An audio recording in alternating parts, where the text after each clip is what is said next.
Assalamualaikum warahmatullahi wabarakatuh. Perkenalkan, nama saya Adi Barat dengan NIM 210546010.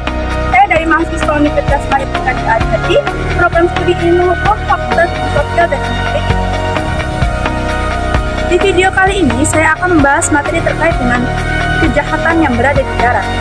Apa itu kejahatan? Untuk kejelasan lebih lanjutnya, mari simak video berikut ini. Komisi Nasional Hak Asasi Manusia menyebut Verdi Sambo telah mengakui perbuatannya yang menjadi otak dari pembunuhan terhadap Brigadir Yosua yang terjadi pada 8 Juli 2022 lalu. Selain mengakui sebagai otak dari pembunuhan tersebut, Verdi Sambo juga mengakui kepada Komnas HAM bahwa dirinya juga telah menjadi otak dari obstruction of justice seperti mengubah TKP, melenyapkan barang bukti, hingga mengkondisikan sejumlah pihak untuk menjadi saksi kunci.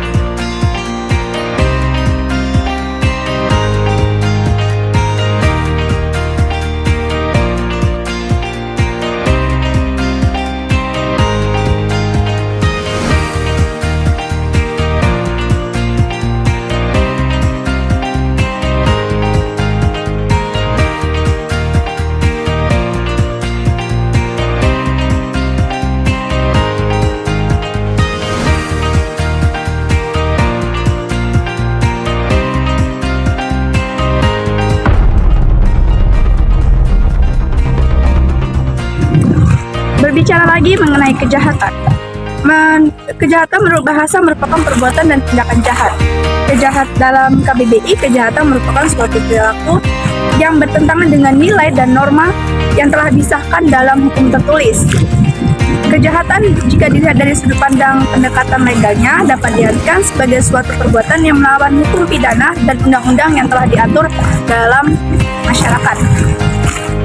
Pada hakikatnya, kejahatan suatu perbuatan yang jahat yang melanggar hukum pidana dan undang-undang yang berlaku dalam masyarakat adalah suatu perbuatan yang sangat merugikan orang yang bersangkutan. Kejahatan sering terjadi karena seseorang melanggar hukum baik secara langsung maupun tidak langsung atau bentuk pelayanan yang dapat berakibat pada hukuman. Di sini saya mengambil salah satu kejahatan yang berada di darat, yaitu pembunuhan. Berbagai alasan digunakan pelaku pembunuhan berantai. Sejumlah nama pembunuh berantai sempat menjadi perhatian. Faktor utama pembunuhan itu terjadi karena konflik sosial, emosional, karena seseorang merasa kecewa, sakit hati, dan dendam kepada orang lain. Secara ekstrim, pelampiasan rasa kecewa, sakit hati, dan dendam serta amarah tersebut dilampiaskan dengan cara sengaja membunuh orang lain.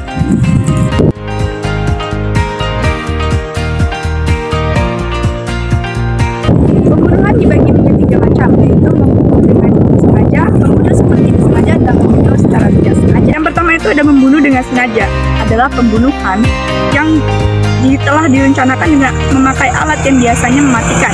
Dikatakan seseorang membunuh dengan sengaja apabila pembunuhan tersebut sudah balik atau dewasa, mempunyai niat atau rencana untuk membunuh, memakai alat yang mematikan. Pembunuhan dengan sengaja antara lain dengan membacok korban, menembak dengan senjata api, memukul dengan benda keras, menjilat dengan mobil, mengalirkan listrik ke tubuh korban, dan sebagainya.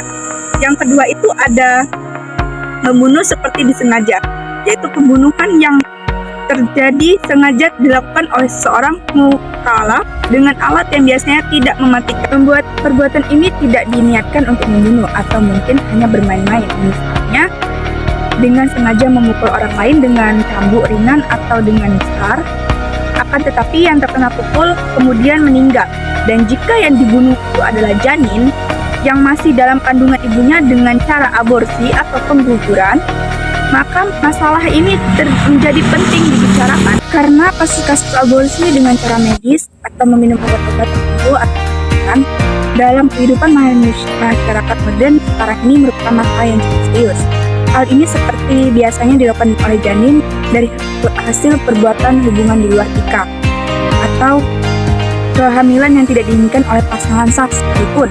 Yang ketiga itu ada membunuh bersalah atau membunuh tidak disengaja, yaitu pembunuhan karena kesalahan atau kekeliruan semata tanpa direncanakan dan tanpa maksud sama sekali. Misalnya seseorang melempar batu atau menembak burung akan tetapi terkena orang kemudian meninggal dunia aja. Pembunuhan dapat dilakukan dengan berbagai cara. Bisa yang paling umumnya adalah menggunakan senjata tajam ataupun senjata api. Bisa juga dilakukan dengan cara bahan meledak seperti bom. Pembunuhan diatur dalam pasal 338 KUHP yang berbunyi, barang siapa dengan sengaja merampas nyawa orang lain diancam karena pembunuhan dengan pidana penjara paling lama 15 tahun. Baiklah, materi pembelajaran itu saja yang dapat saya sampaikan. Lebih dan kurangnya saya mohon maaf. Saya akhiri dengan wajib hidayah. Wassalamualaikum warahmatullahi wabarakatuh.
Pelaku anaknya tewas dalam kondisi mengenaskan, sementara sang istri masih dalam kondisi kritis di rumah sakit.